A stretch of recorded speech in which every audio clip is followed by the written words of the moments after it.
Yes, sir. I think we can start. I will again text one more time to join. So I welcome all the participants and Professor John again to restart our session. I welcome you, sir. We can start. Okay. All right. So we're going to move to slightly different topic, which is actually very much connected, and I think one of the main points, sorry, of these lectures is precisely to show you that these seemingly remote topics are actually extremely linked. So until now we have discussed high-dimensional Bayesian inference. We have connected that to random matrix theory and the BBP transition, which allows us to quantify precisely the performance of spectral PCA. And I've mentioned that the spectral PCA is a suboptimal algorithm because it's not exploiting the prior knowledge about the signal. It's a signal agnostic algorithm. So to do better, you need to employ Bayesian techniques, so what I want to do now is to move back to this Bayesian world, but passing through another field, which is statistical mechanics. I will spend this lecture and part of the next to recall for some of you and maybe show for the first time for the others basic notions of statistical mechanics, which is one of the three pillars of modern theoretical physics, together with the relativity of Einstein for gravity and quantum mechanics. Statistical mechanics is the study of complex systems, and it's a very generic methodology and set of methods.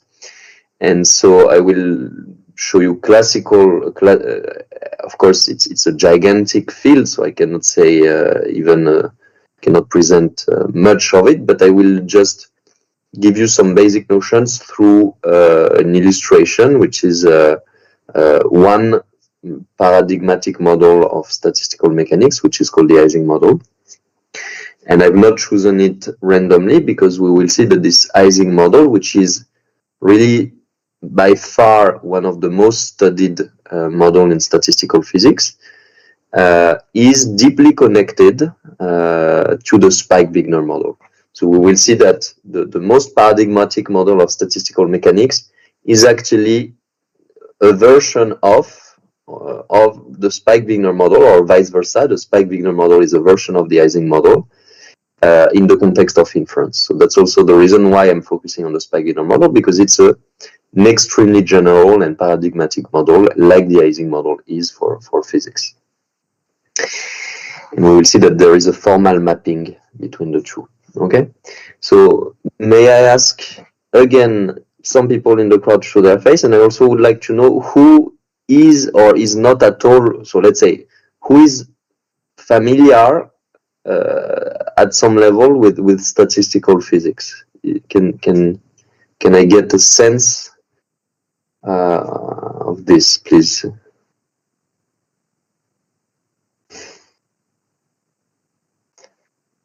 Okay.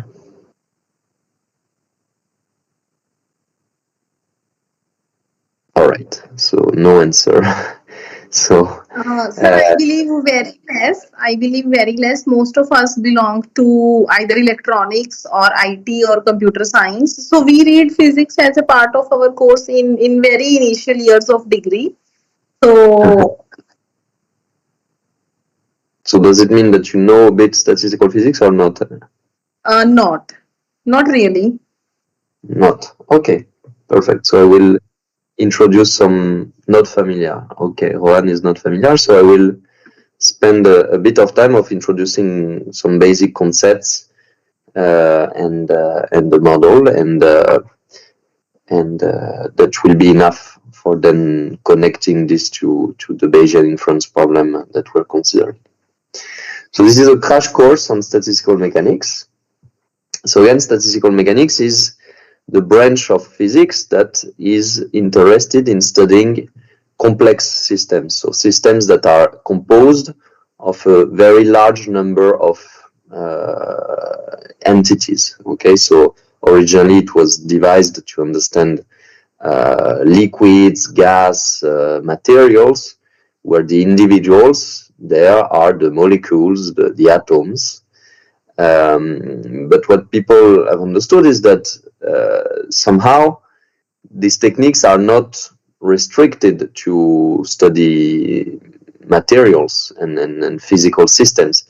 As soon as you have enough complexity, really in the sense of having many interacting agents, you can use statistical physics, because statistical physics is statistics, and statistics is the language to analyze complexity.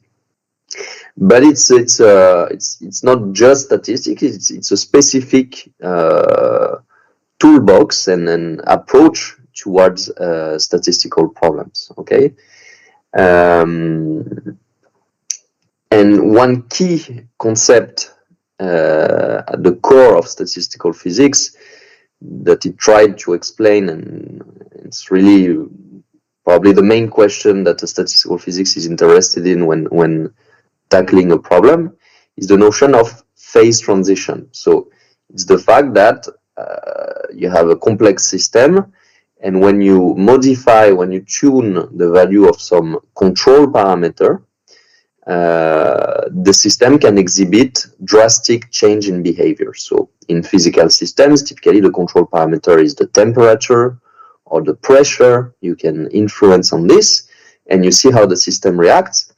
And the phase transition is really a specific, let's say, point in temperature, if we think of this as the control parameter, where the system will change a lot. So you go, for example, from a liquid to gas, or from liquid to solid.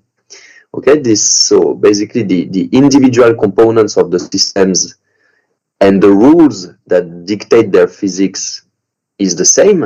Of course, the fundamental equations describing these individual entities, which are the theory of electromagnetism, the quantum mechanical equations, do not change with the temperature. It's the same physics. But somehow the fact of putting a lot of these agents together, if you want, the sum of its parts is more than, I mean, a complex system is more than the sum of its parts, or more is different, as said Philip Anderson, Nobel Prize in Physics. You have emergence, you have new phenomena that really arise from the complexity, and that cannot explain from the individual interactions between the agents. You really need to consider the complex system as a whole to understand what a phase transition is. How can it be that even if the local interactions between atoms or molecules are always the same for any temperature, how can it be that at 0 degrees Celsius the water becomes liquid?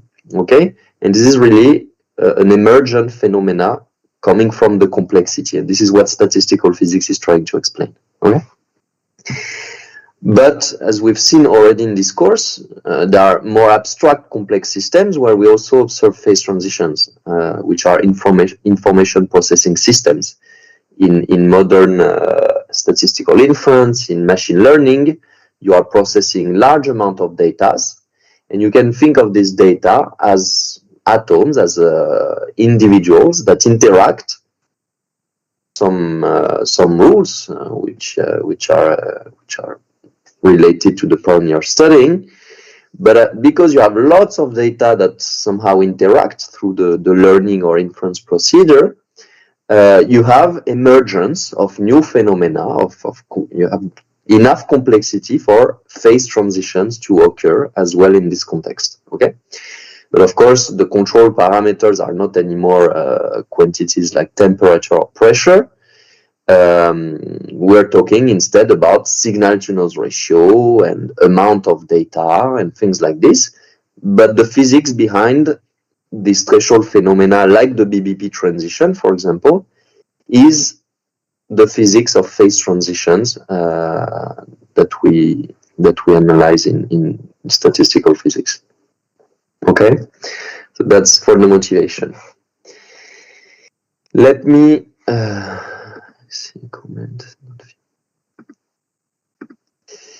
So let me introduce some notions. So instead of giving a formal approach to statistical mechanics, of course we don't have the time. I will just focus on one model, okay? But it's a model which is so broad, so studied, and so general that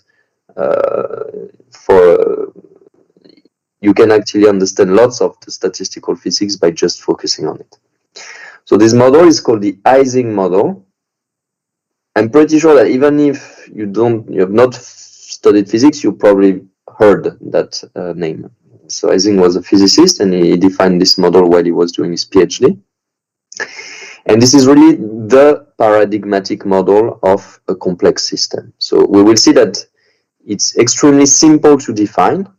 The rules, so the individuals forming this complex system are extremely simple. They're just binary variables, plus or minus 1. And the way they interact is also extremely simple. And nevertheless, we will see emergence of phase transitions and complexity. So this is a complex system that is looking at spins. So we call that spins. So spins are simply binary variables. They take value in plus or minus 1. Okay? But of course, you could generalize everything I'm saying to real valued variables. This is okay. But the classical Ising model is that you are considering a vector of variables of dimension n, which are taking values in plus or minus 1. So this vector of variable is in physics language called the microstate, or a configuration. A configuration, a microstate, is essentially characterizing your system exactly. This is the state in which the system is.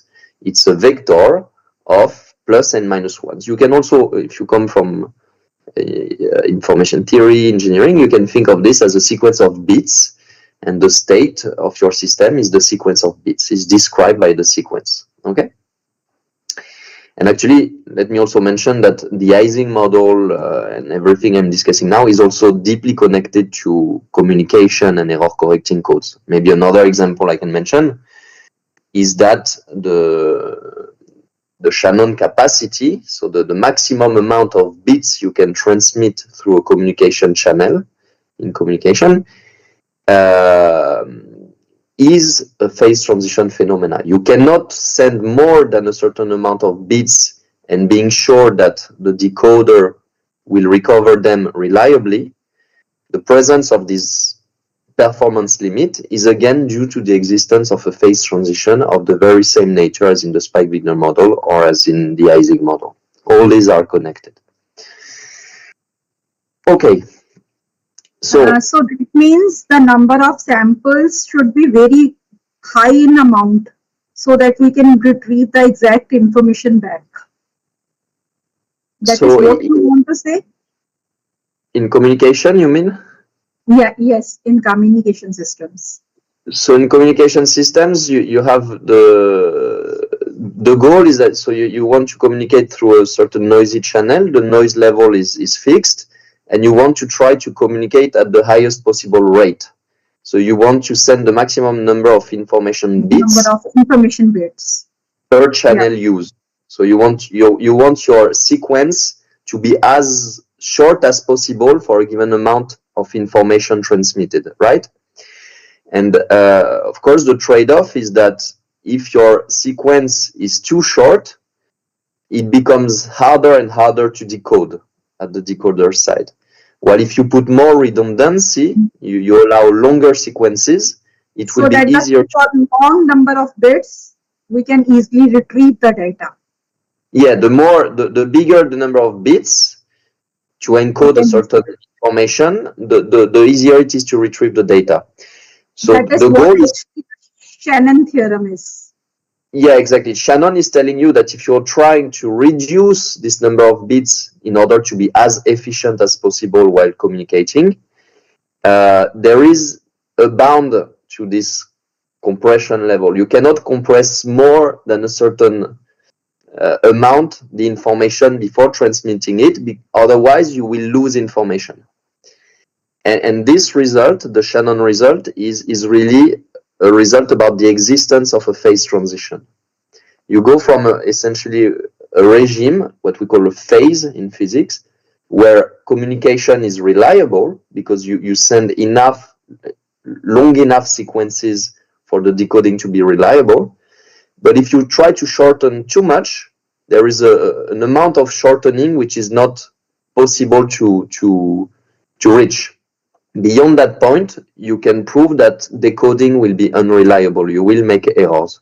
And this is really a phase transition. You can explain that with statistical mechanics techniques. Okay, and yes. Yes, got it. Thank you. Okay. Perfect. So we have our sequence of spins, or think of bits, if you prefer, which are binary variables.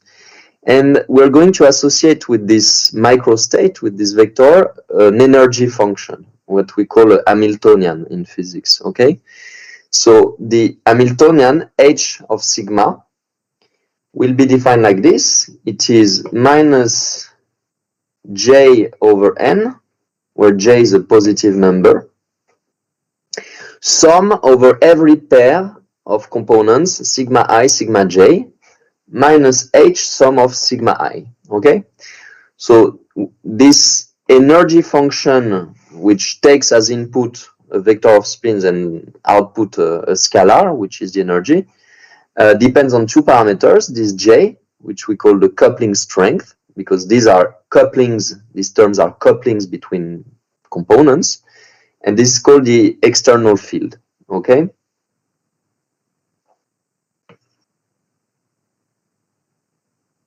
This is called the external magnetic field, okay? So it models really the fact that you can put in your experiment some magnetic field, and if you want, this magnetic field is attracting the spins in a direction.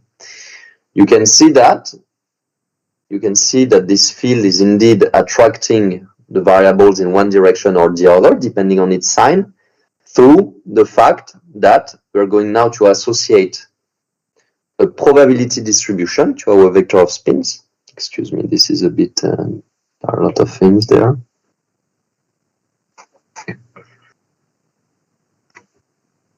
Should have done earlier. Let me just erase this.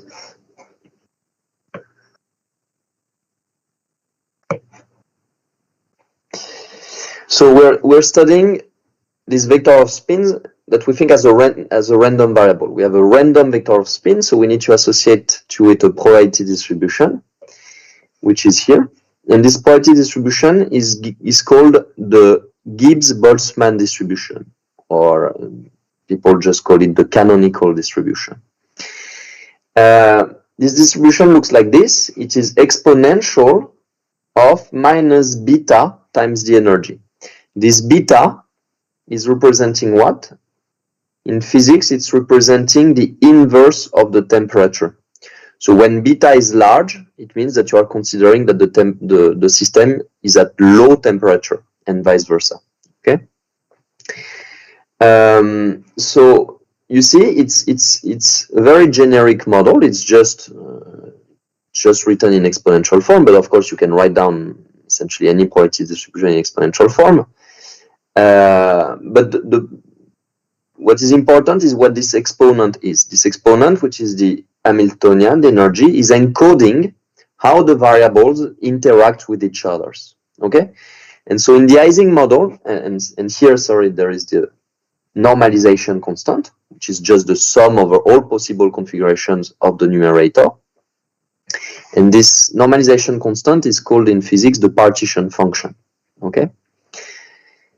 So you see that this sum over all possible configurations is a very big set to sum over, because even if every component can take only two values, you have 2 to the n configurations. So it's an exponential number of configurations in the number of variables n. Okay? So it's a very difficult sum to compute when n is large. It's actually not computable in general. Okay. So what is this probability distribution telling us? So you see, we have, so if I simplify the minuses, so this is what, let me rewrite explicitly. So this probability distribution is proportional to exponential minus and minus give a plus j over n sum of ij sigma I sigma j plus h sum of sigma I. Okay, so this is the weight of a given configuration. So you see, this term is trying to do what? It's trying to align the spins, right? Because a configuration with high probability is a configuration such that this exponent is high. And so you see that each time a sigma I is equal to a sigma j, whether they are both plus or minus 1, you get one unit, one additional unit in this sum. So you are increasing the probability. If instead sigma I is different than sigma j, you are summing a minus 1 there. So you lose a unit. So the probability is decreased. So this term is called the ferromagnetic term. So it's a term that is trying to align spins. And why do we call that ferromagnetic? Because historically, this Ising model was introduced in order to model ferromagnetism. So what is ferromagnetism? Is the fact that you have materials that present a magnetization. They're magnets. You can put them on your refrigerator and they stick. The reason is that the atoms there, they carry a kind of small magnets themselves that we call spin. They all carry a small magnet, a small spin. But of course, if some of these spins that you can think as an arrow pointing up or down are up and others are down, these kind of magnetizations that point in different directions, they cancel each other. So globally, your material is not magnetic because all these small magnets cancel each other. However, if many of them, if most of these magnets point in the same direction, you obtain a global magnetization. You have a magnet. Okay, and the Ising model is precisely there to try to capture this phenomenology. So you can think of these variables as modeling these small local magnets carried by different atoms in your material. Okay, and you see that this term is trying to align all these small magnets. So this is called the ferromagnetic term. And then you have this term that tries to align these magnets independently of each other, but in the same direction. If this H is positive, this term is increased if most sigma i's are pointing up, are plus 1. If it's negative, it's trying to align the sigma i's in minus 1. Okay, so you have an interaction term, which is the source of complexity, and then you have a term which is just acting independently on every spin, which is a global term. Okay. Notice that here we have a 1 over n, while here not, because you see that this sum is of order n squared. We have order n squared terms that are summed. So we need to divide by n, such that this exponent is of order n, and is therefore competing with this one, which is also of order n, because it's a sum over n terms only, this one. Okay? Perfect. So we have this probabilistic model where spins are fluctuating, are drawn according to this probability distribution at any time, and we have a term trying to align them in the same direction, whatever is this direction, whether it's down or up, it's just trying to align them. And this term is instead breaking the symmetry between the two directions. It's trying to align them in the direction of H, which is, let's say, positive. Okay, and you see the role of this beta, this inverse temperature, is to give more weight to the Hamiltonian, in the sense that, let's take two extremes. If this beta goes to 0, which means the temperature goes to infinity, Basically, this Hamiltonian becomes irrelevant. The exponent tends to 0, whatever is the configurations of the spins. So you get essentially the uniform measure. This becomes the uniform measure.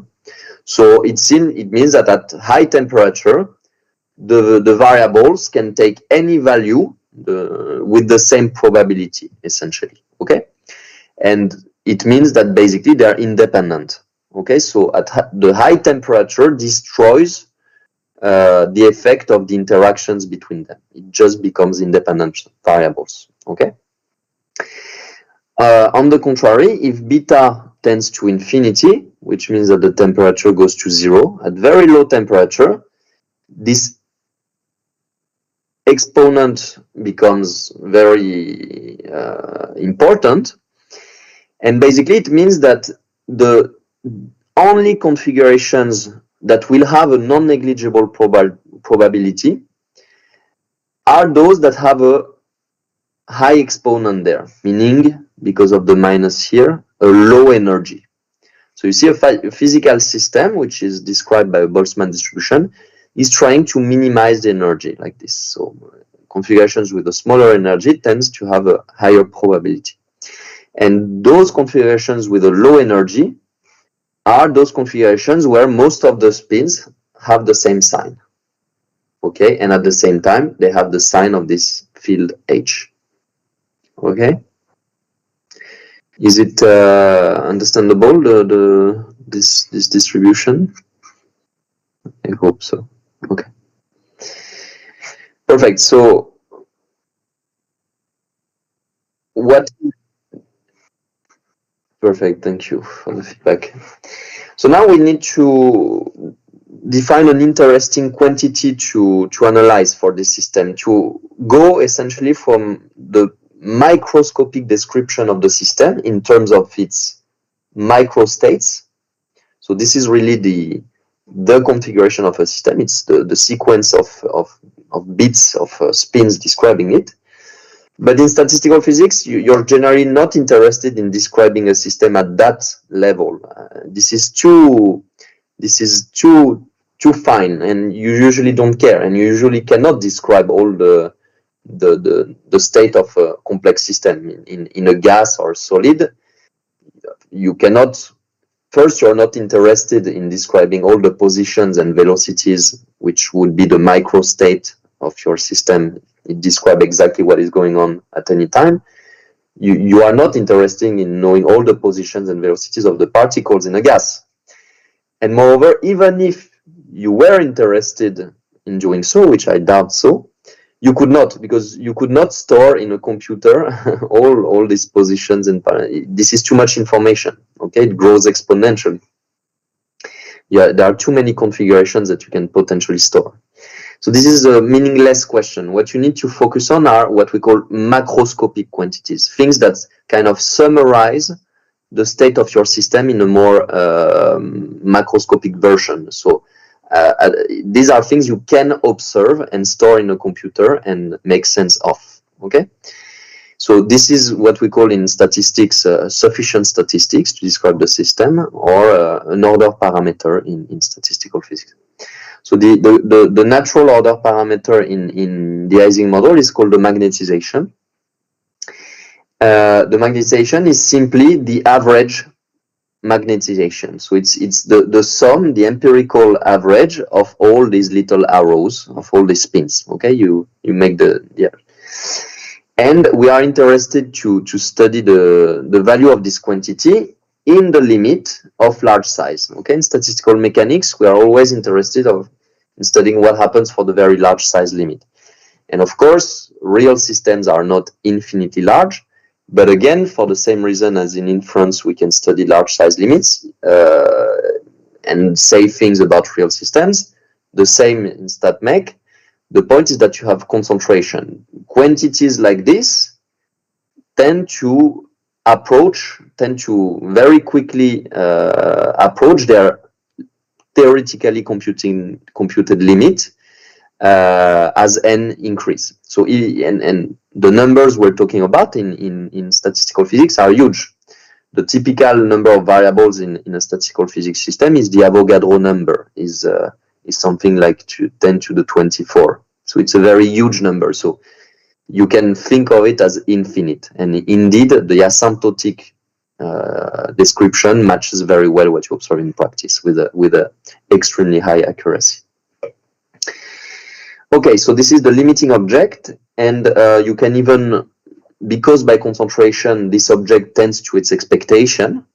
This is what concentration means. It means that a random variable becomes non-random in a certain limit and therefore tends to its expectation. This bracket here means the expectation with respect to the Gibbs measure. Like I have introduced in Bayesian inference, the bracket, was used for the expectation with respect to the posterior distribution. Here it's with respect to the Boltzmann distribution. And actually we will see that there is a fundamental link between posterior distributions and Boltzmann distributions. Okay, you can think of a posterior distribution as a Gibbs distribution of this form in the context of inference. Okay, so that's why I'm using the same notation. This bracket is acting on sigma and is averaging against this law there. Okay, so we are interested in yes, this is what I wrote there. So once you have a notion of order parameter, you have a notion of macro state, macroscopic state. So basically, it's the ensemble of microscopic states such that their magnetization take a certain value. This defines the macro state with magnetization capital M. So if you want the order parameter, so this is this function, it's the average magnetization of a configuration, is kind of configuration, which is a huge space where you have exponentially many configurations. It's really huge.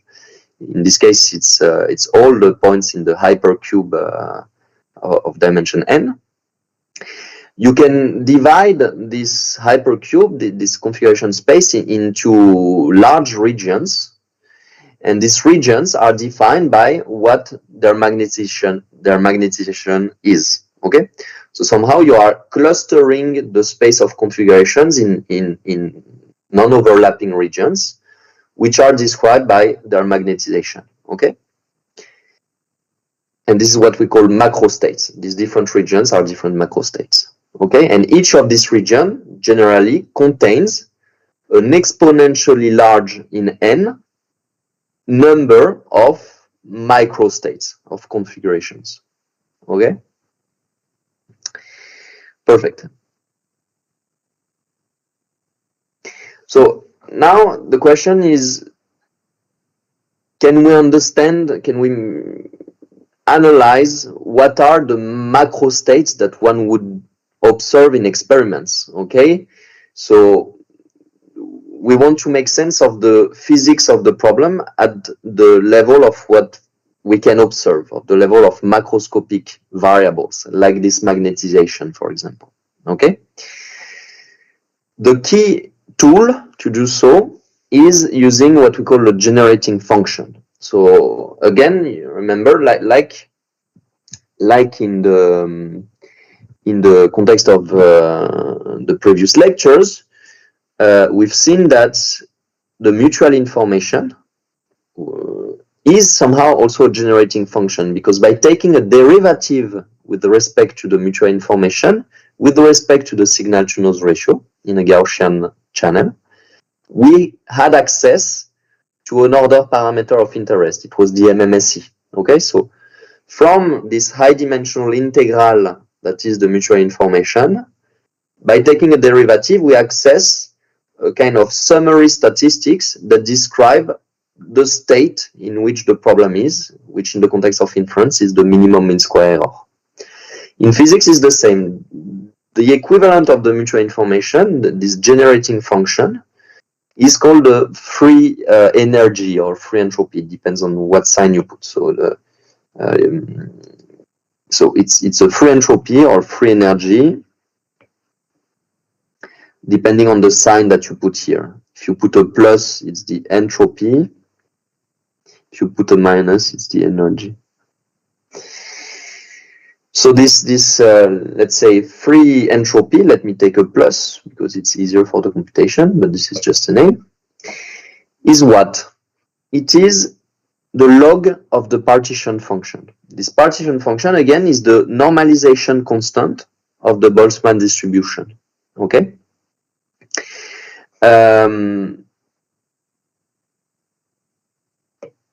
So I'm taking the log of this normalization and I divide by beta n. Okay? And I call that the free entropy. So explicitly it looks like this. And let's be very concrete. Why would it be an interesting object? Precisely because of what I said. It's a generating function. It allows you, if you are able to compute it, it gives you direct access to all the interesting statistics, summary statistics you may want to compute for the problem. Okay? So, for example, if you take a derivative of the free entropy with respect to the external field, this H, okay, you directly have access to the mean magnetization. That is the magnetization you would observe in practice in the system if you were measuring it, okay? Because even if this magnetization without the average there is random, because sigma is random, this quantity has a summary statistics by the law of large number, if you want. It's not really the law of large number because the entries of this vector depend on each other, but by a kind of advanced law of large number, by a concentration phenomenon, this random variable tends to its expectation, which is this. So we want to compute the expectation. And the expectation is given precisely by the derivative of the free entropy. This you see right away. And let me, in case it's not clear, take the derivative with respect to h of log of sum over sigma of exponential. There was the first part of the Hamiltonian, and here we add plus h sum of I sigma I. If I take a derivative with respect to h, I get, derive the log, so derivative of the numerator over the denominator, I get sum over sigma of exponential of the same thing, which is my Hamiltonian, times beta h, times beta sum I sigma I, and all this divided by what's inside the log, which is the partition function itself, is the normalization. And this is the expectation with respect to the Boltzmann distribution. So it's this bracket. And here I have the magnetization that appears up to a missing 1 over n, which comes from the definition of the free entropy with this 1 over n. So here this 1 over n with this construct the magnetization, and the average that is there just comes from the fact that I derived the log. Okay, so the free entropy, it's a moment generating function through this log that appears there. Okay, so you see, by derivative we access to the order parameter, but you can access finer statistics. For example, you may wonder how much fluctuates this random variable around its mean. Okay, because I'm telling you, okay, this thing concentrates. Concentrates means that m sigma tends when n becomes very large, let's say minus its expectation, tends to 0 when n goes to infinity. Yes, this is true. The magnetization tends to its expectation when n is large, but you may wonder how fast. Okay, this is you may want to get to have some control on the rate of convergence of this random variable towards its mean. You can again use the free entropy in the very same way. If you compute the second derivative now with respect to this external field, this is an exercise. You can do it. What you realize, so you need to derive the first derivative. The first derivative was this. When you derive this with respect to h, the H appears in this bracket at the numerator and denominator of the Gibbs measure. So it appears in this part of the Hamiltonian, but also in Z. So you need to be careful when doing the derivative. But if you do that carefully, what you realize is that this second derivative is equal directly to n times the variance of the magnetization. Okay? So you can get an access to this variance. And actually, you can prove usually that this second derivative is of order 1. It does not depend on n. What does it imply? It implies that the variance of the magnetization is this order 1 quantity divided by n. So the variance is scaling like 1 over n. So now you have the rate of convergence of this random magnetization towards its mean. It goes as 1 over n. Okay? This is how you control different quantities in statistical mechanics. Okay? You can get the mean, you can get the variance, you can show that it concentrates. Of course, you can do that for the magnetization, but for other quantities of interest, depending on the model. It's like in the Spike-Wigner model, we took the derivative of the mutual information, we access the minimum mean square error, but actually, if I take a second derivative, I could get access to the fluctuations of the non-averaged mean square error and the average mean square error. Okay? Perfect. If there is no question, let me discuss the notion of phase diagram. So the main goal in stat phase is then to obtain these phase diagrams. So what are they? I've already discussed this. It's basically a plot where on the y-axis you have the value of a statistic of interest that describe in which macro state the system is, in which macroscopic state it lives.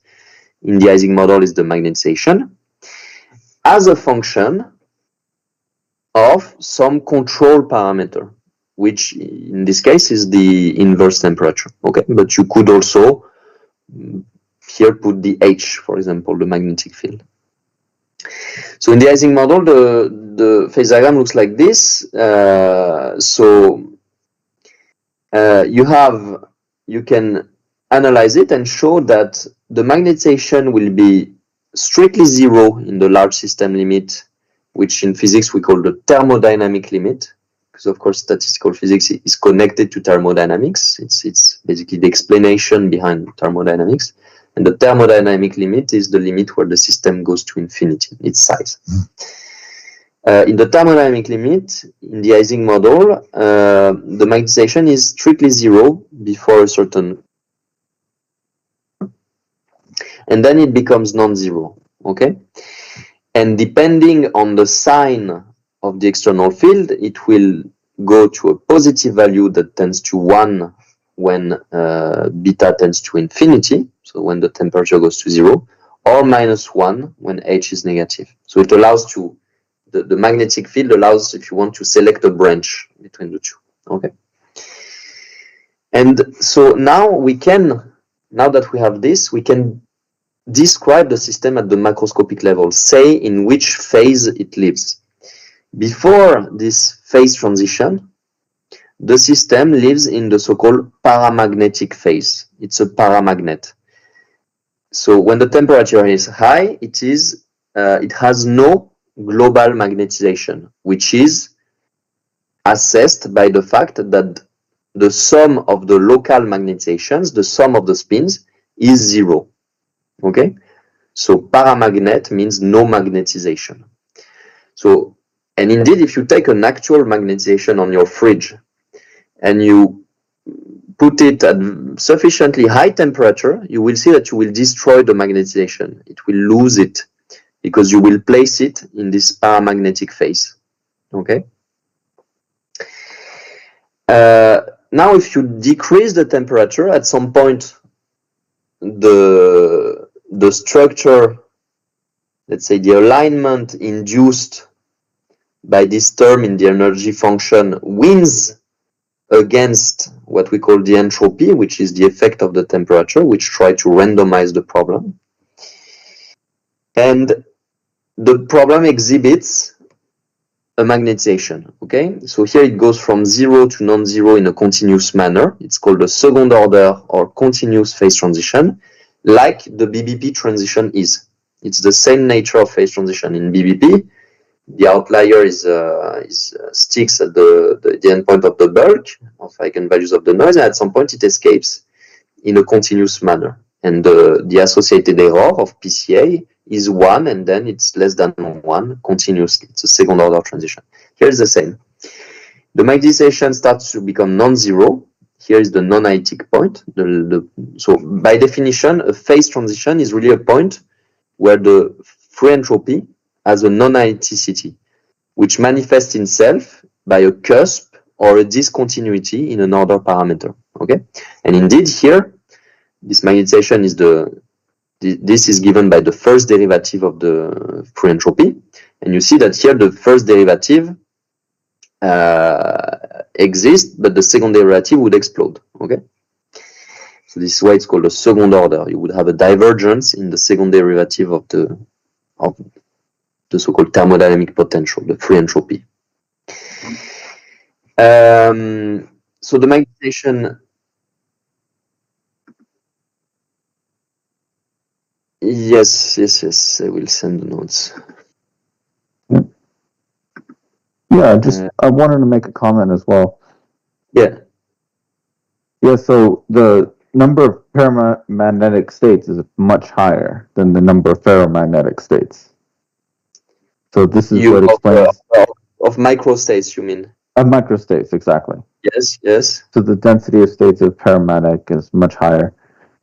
So this is what explains the irreversibility. Yes. Once you take it in there, then it's like, okay, it's hard to get it back into one of the smaller ferromagnetic states. Yeah, exactly. So yeah, what Julio is saying is that if you want that, there are many more configurations of spins where basically roughly half are up and down. This is sigma 1, sigma 2, sigma 3, sigma 4. So there are many more. The space of configurations, if you want, the volume of configurations is dominated by configurations where roughly half of the arrows of the spins are +1 and the other half are -1. So that's why there exists a region where you have paramagnetism. But at some point, the energy,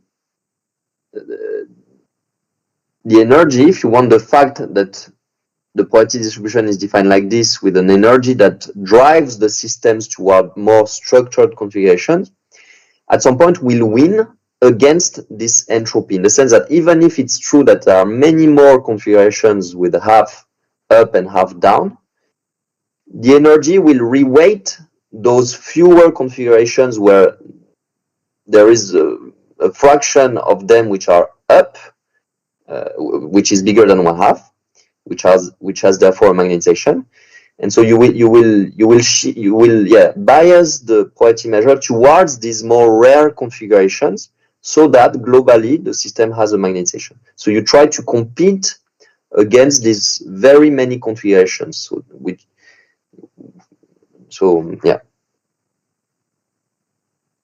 Yeah, or the ferromagnetic states are more, I guess in our sense, more compressible. Yeah, the ferromagnetic states are more compressible in terms of coding. Exactly. Yes, you need a compression, if you try to optimally compress configurations drawn in the ferromagnetic state, you need much less bits than one in the paramagnetic state. In terms of code, this region of the phase diagram, so at high temperature, is not compressible because it's just a random sequence of bits with roughly half +1 and half -1 without any dependencies between them, essentially. So it's a non-compressible sequence. Instead, in the ferromagnetic state, you have a bigger fraction that are, let's say, +1s than -1s. And so these configurations become compressible. You don't need as many bits You don't need n numbers to code it, because you can just cluster them, okay? And in particular, if the beta becomes very large, if the temperature becomes very small, the magnetization tends to 1. And ultimately here, when the temperature is very, very, very small, you need only 1 bit to code the system, because you just need to tell whether all the spins are all +1s or all -1, because there are only 2 configurations allowed. You have biased your probability measure towards extremely rare configurations where all the spins have the same value. And so it's you can compress a lot, right? And what I'm saying are more than analogies. You can actually use Ising models to do coding, and you can analyze coding. Like most of the proofs of to study error correcting codes, whether it's for compression or communication, so lots of these error correcting codes and compression schemes are based on randomness, and they're studied through these techniques, through statistical mechanics. Okay. Okay. Let me now, so if there are no additional comment on the Ising model, I will define a slightly different version of the Ising model, which is richer and which will be directly connected to the spike-Wigner model. Okay. This model is called the Sherrington-Kirkpatrick model, SK, and it's the prototypical model of a disordered system, which is again a statistical mechanics model. But now we are going to introduce a notion of disorder. So this is also called a spin glass. So let me tell you what it means.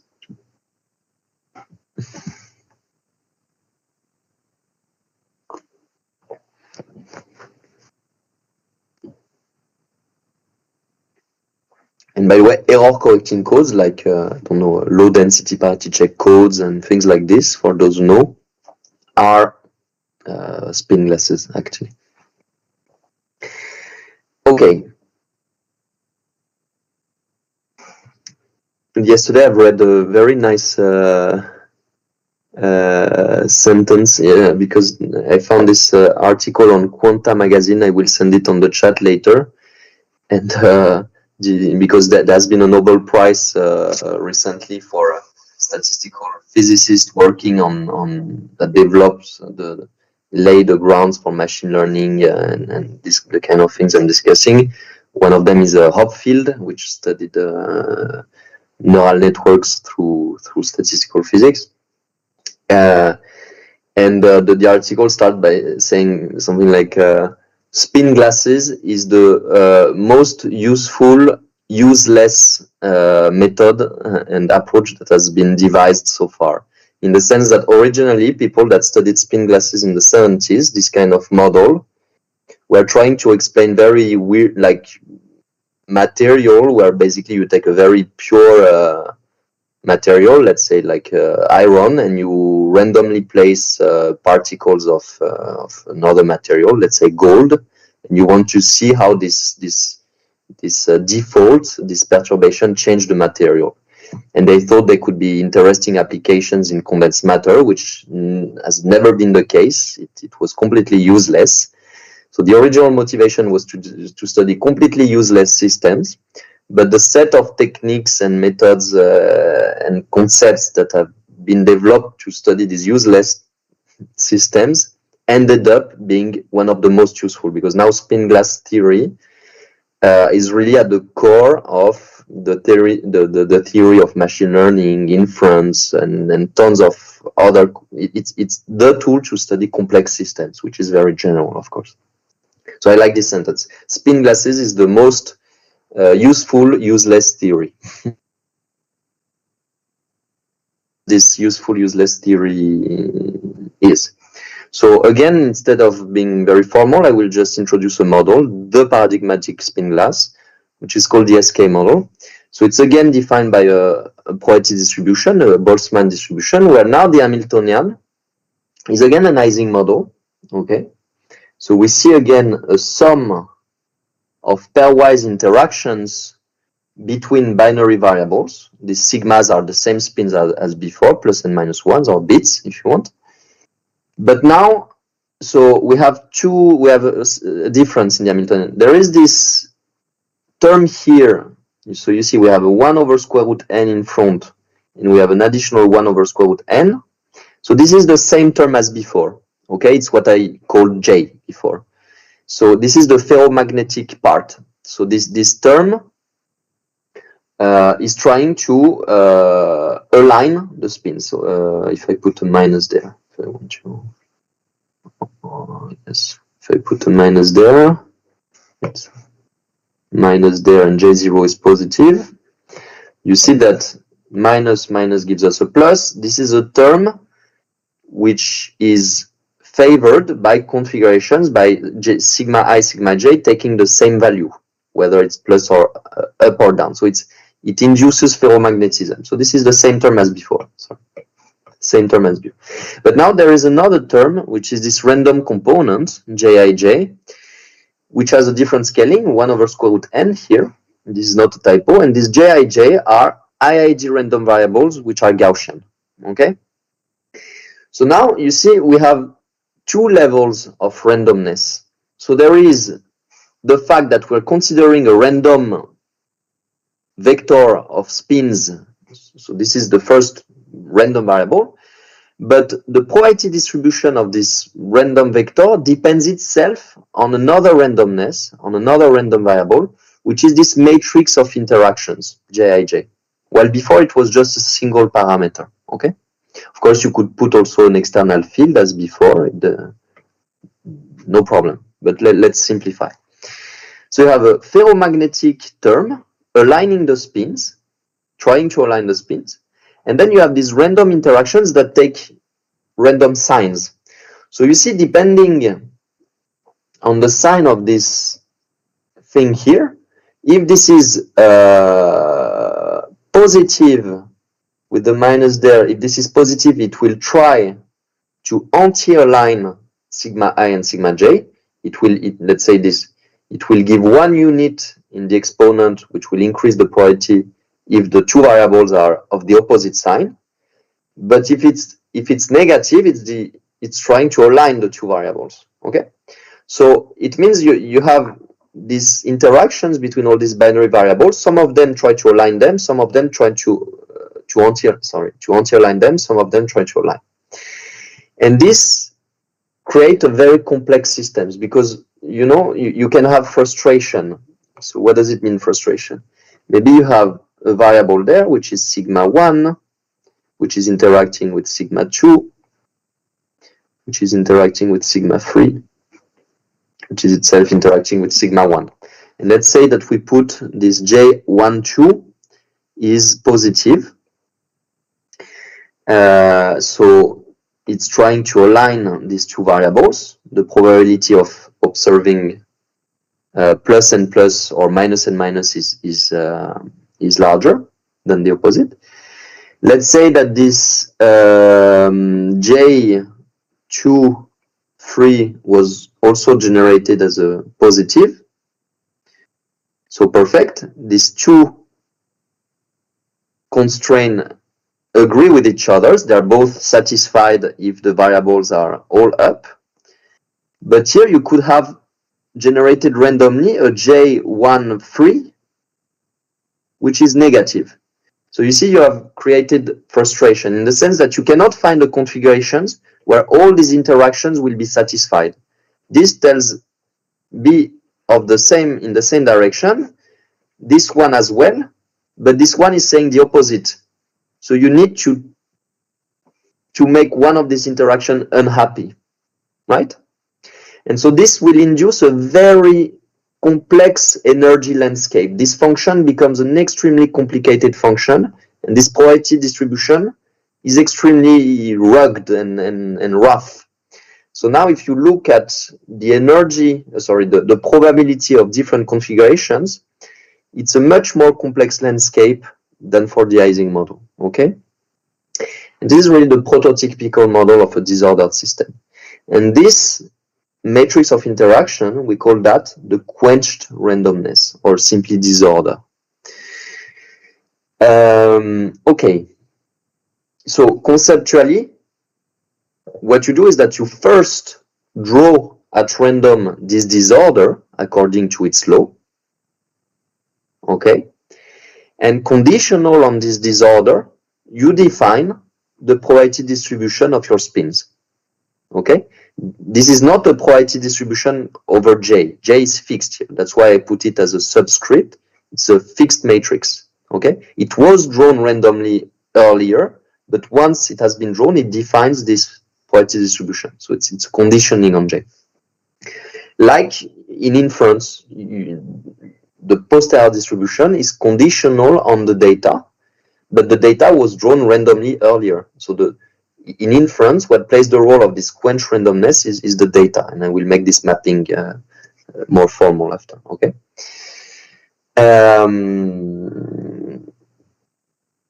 Perfect. So,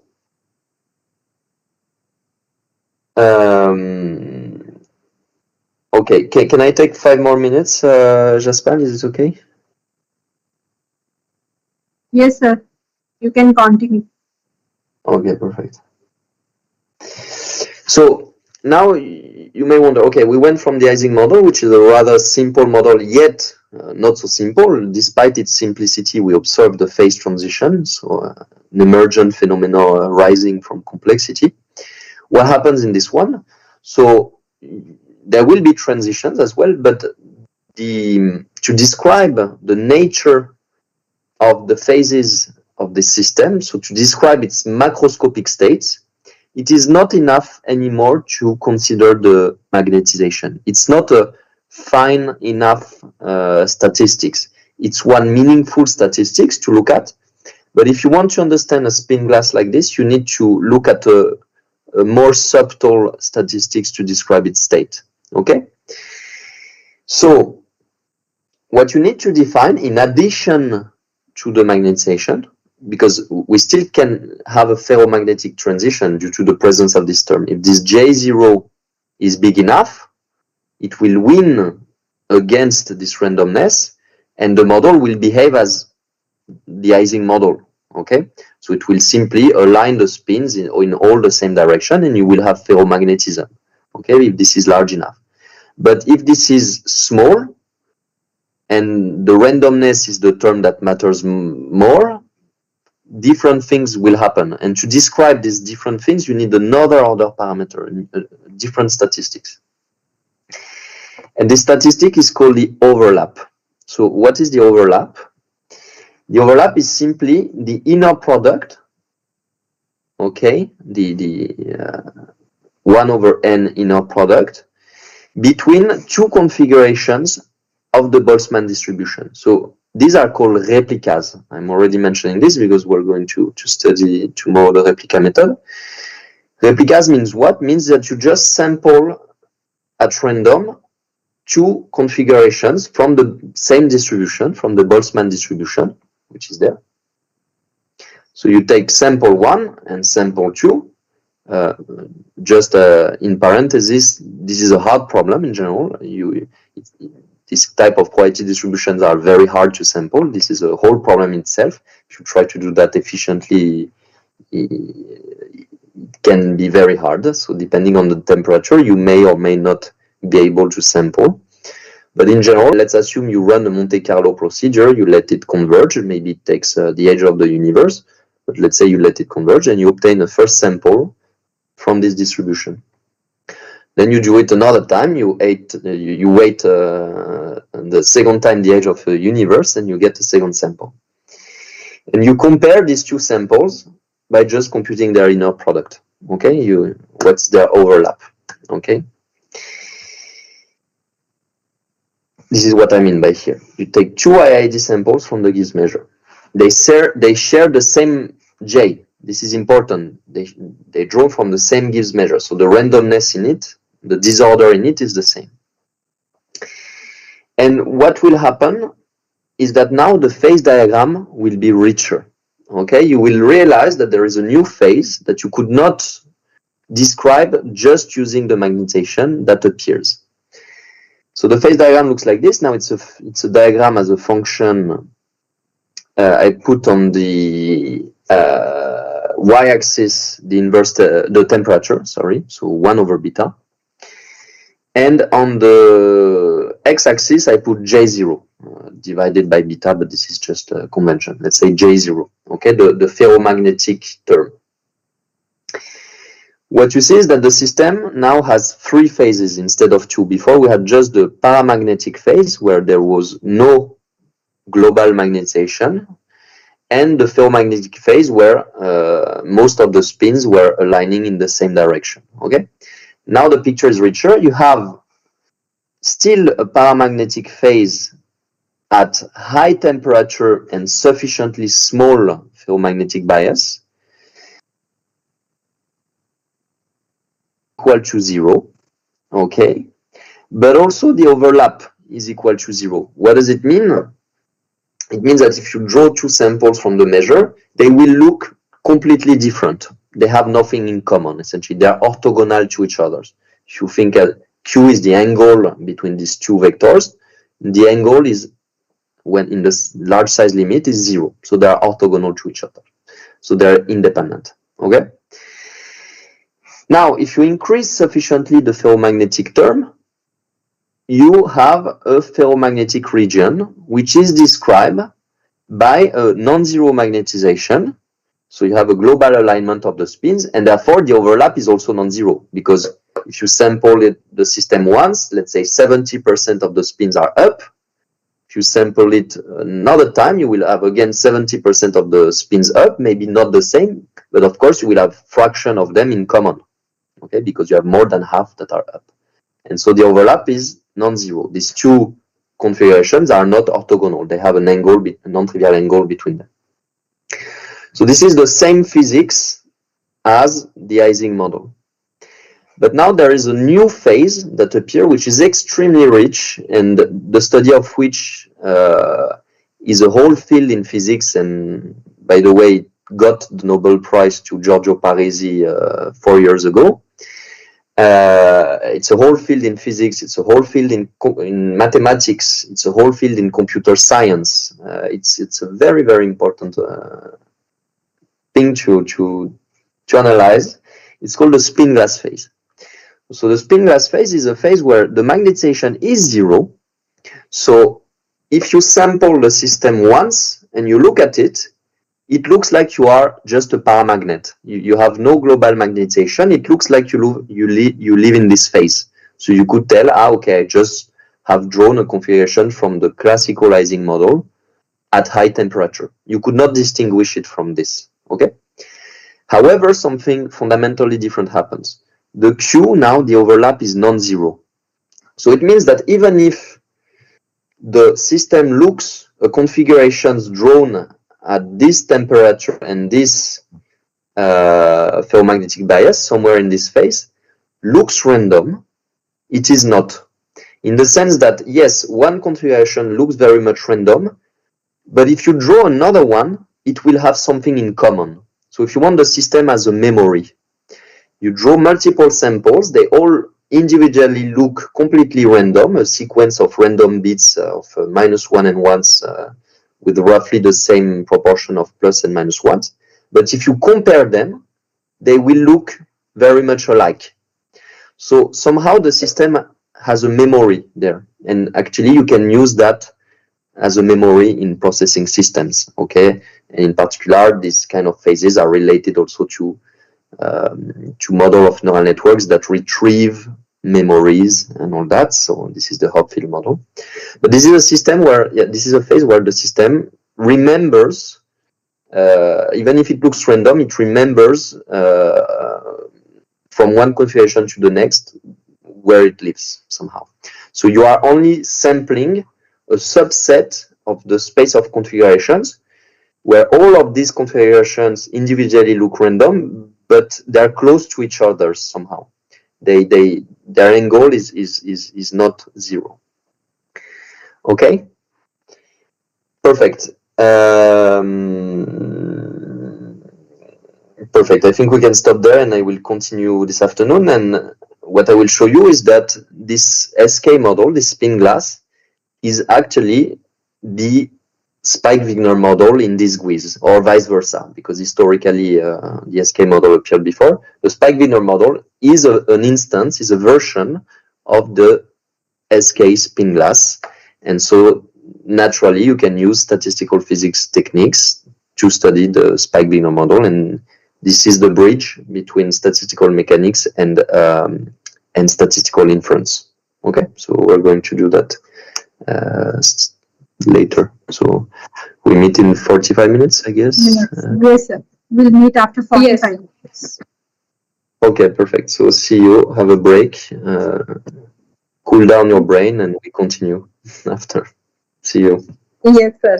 Thank you. Thank you for mentioning all the basics for us. And okay.